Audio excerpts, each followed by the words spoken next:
तर मला सांगा की काय तुमची मागणी आहे आणि किती दिवस बंद असणार आहे आता? आमची मागणी लिंकिंग बद्दल आहे. लिंकिंग पूर्णतः बंद करण्यात यावी ही आमची प्रमुख मागणी आहे. त्याच्यानंतर साथी पोर्टल ऍपवर बी फक्त कंपनी म्हणजे कंपन्यापूर्वीच मर्यादित ठेवण्यात यावी. व्यापाऱ्यांना त्याचा त्रास होऊ नये. त्याच्यानंतर अधिकाऱ्याची संख्या यांनी वाढवलेली आहे. गुण नियंत्रण अधिकारी म्हणून पहिल्यांदा एकच होते, आता त्याच्यानंतर 5-5 अधिकारी केलेले आहेत. आम्हाला काही याचं काही म्हणजे हेच वाटत नाही की केव्हा हे येणार, केव्हा सॅम्पलिंग काढणार, कोण कोण काढणार, त्याच्याबद्दल बी आम्हाला बोलायचं आहे. त्याच्यानंतर साथी पोर्टल ऍप बद्दल बी की हे कंपन्यापुरतं मर्यादित ठेवावे, लहान किरकोळ व्यापाऱ्याला याचा त्रास होऊ नये आणि पूर्ण माल हा एफओआर येण्यात यावा. युरिया MRP 266 आहे, आम्हाला 260 रुपये एक्स मध्ये भेटतो आणि तिथून पुढे 30 रुपये बॅग भाडं लागतं.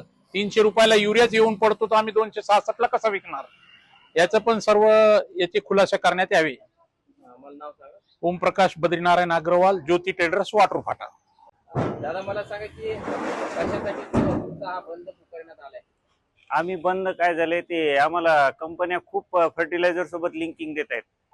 त्याची काही लिमिट राहिली नाही लिंकिंगची. लिंकिंग एवढं देत आहेत की ते खतासोबत पेस्टिसाइड सुद्धा लिंकिंग जात आहे. त्याच्यामुळे शेतकरी त्रस्त झाले. नको असलेली उत्पादनं शेतकऱ्याला विकावं लागली आम्हाला.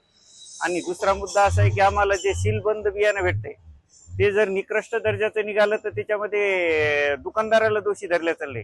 आता याच्यामध्ये ऍक्च्युअल पाहिलं तर आमचा काहीच दोष नाहीये ना. कंपनी पॅक करायला लागली, गव्हर्नमेंटनं कंपनीवर कारवाई करायला पाहिजे. त्याचप्रमाणे जे साथी पोर्टल आहे ते फक्त कंपनीपर्यंत मर्यादित ठेवायला पाहिजे असं आमचं म्हणणं आहे. काय नाव तुमचं? माझं नाव गोविंद गुलाबराव जाधव, शेतकरी कृषी सेवा केंद्र, वाटूर फाटा.